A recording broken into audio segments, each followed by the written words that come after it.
Hola, bienvenidos a este curso de literatura sapiencial del Antiguo Testamento con su profesor Fray José Gregorio Lobo. Seguimos hablando del libro de Job, en este caso de su literatura y teología. Estamos ante un libro sapiencial de altísima calidad literaria que descubre grietas en el optimismo generalizado de la doctrina tradicional de la retribución. ¿Qué dice esa doctrina? Que Dios paga a cada uno según sus obras. Quien obra bien, le va bien. Quien obra mal, le va mal. Pero el autor de Job descubre que esto no es así siempre. Por lo tanto, se enfrenta a la pregunta, ¿cómo es posible que el justo sufra y que el malvado prospere? Por eso estaríamos hablando de la crisis de la doctrina tradicional de la retribución.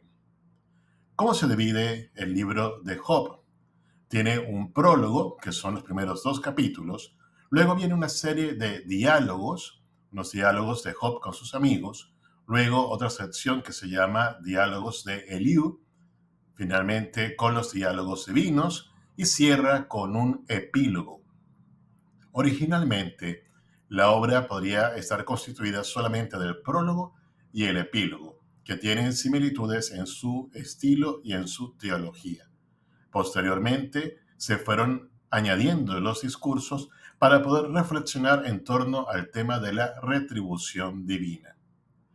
El prólogo nos presenta a la corte celeste, en donde hay un personaje que llama la atención, llamado Satán, que pone a prueba a los hijos de Dios, pone a prueba a los hombres. Dios está complacido con Job y Satán le dice que lo ponga a prueba. Lo vemos aquí en esta cita. Extiende tu mano y daña sus bienes, y ya verás cómo te maldice en la cara. A lo que el Señor responde, haz lo que quieras con sus cosas, pero a él ni lo toques. Como resultado de esa prueba, podemos decir que Job no protestó contra Dios. Dice lo siguiente: desnudo salí del vientre de mi madre y desnudo volveré a él. El Señor me lo dio, el Señor me lo quitó. Bendito sea el nombre del Señor. Y aquí concluye esa parte del prólogo, en donde Job es tentado, pero no sucumbe a esa tentación, no maldice al Señor.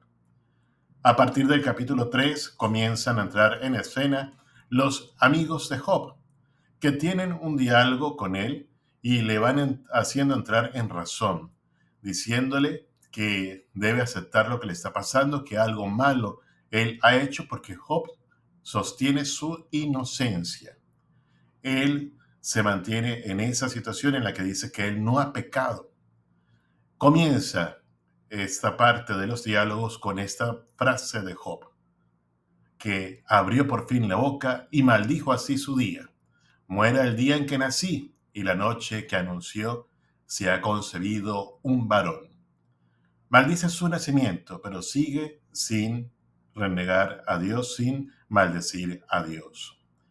Está allí ese dilema. Los amigos piensan que él es culpable de algo y está recibiendo el castigo. Job clama con su inocencia. Por eso también dice, ¿hay acaso iniquidad en mis labios? ¿Acaso mi paladar no distingue lo malo? Y termina también hablando sobre la confianza que Job tiene en Dios, que lo ha sometido a prueba. Con esa frase que incluso utilizamos en la liturgia pascual, que utilizamos en referencia a Jesucristo y su resurrección. La encontramos en el capítulo 19, versículo 25. Yo sé que mi Redentor vive y al fin se levantará sobre la tierra. Parece que Job ha vencido a sus amigos, que no saben cómo defender la postura de Dios ante él. Y por eso entra un nuevo personaje a partir del capítulo 32, Eliú, que retoma ese diálogo e intenta exaltar el poderío, la grandeza de Dios. Un ejemplo lo encontramos en la siguiente cita. El Todopoderoso es excelso en poder y en juicio y en grandeza no hay quien le iguale, haciéndole entender a Job que no puede compararse con Dios. Sin embargo, parece que Eliú tampoco tiene del todo éxito ante eso. y por lo tanto es el mismo Dios el que se hace presente en los discursos divinos a partir del capítulo 38. Es Dios quien comienza a manifestarle a Job su grandeza, su sabiduría y cómo él en su designio ha creado todas las cosas y cómo él también tiene ocultas tantas cosas a los seres humanos. Cuando Job se encuentra ante esa grandeza de Dios, no tiene otra cosa que decir: reconozco que lo puedes todo, que ningún proyecto te resulta imposible. Y finalmente también reconoce que ha hablado a la ligera. Y allí pasamos al epílogo, esa parte final, esos últimos versículos del libro, en donde Job es restituido, donde Job recibe bendiciones abundantes de parte de Dios. Por eso decíamos que el prólogo y el epílogo formaban parte de una primera unidad primitiva del libro, en donde una vez que el protagonista es puesto a prueba y vence esa prueba, el Señor le restituye aquello que había perdido y lo bendice aún más. El Señor bendijo a Job al final de su vida, más aún que al principio.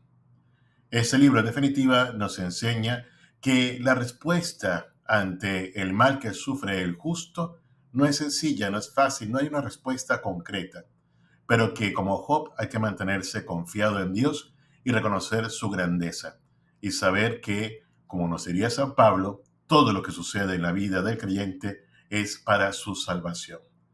Espero que sigan estudiando y leyendo este libro tan interesante del Antiguo Testamento.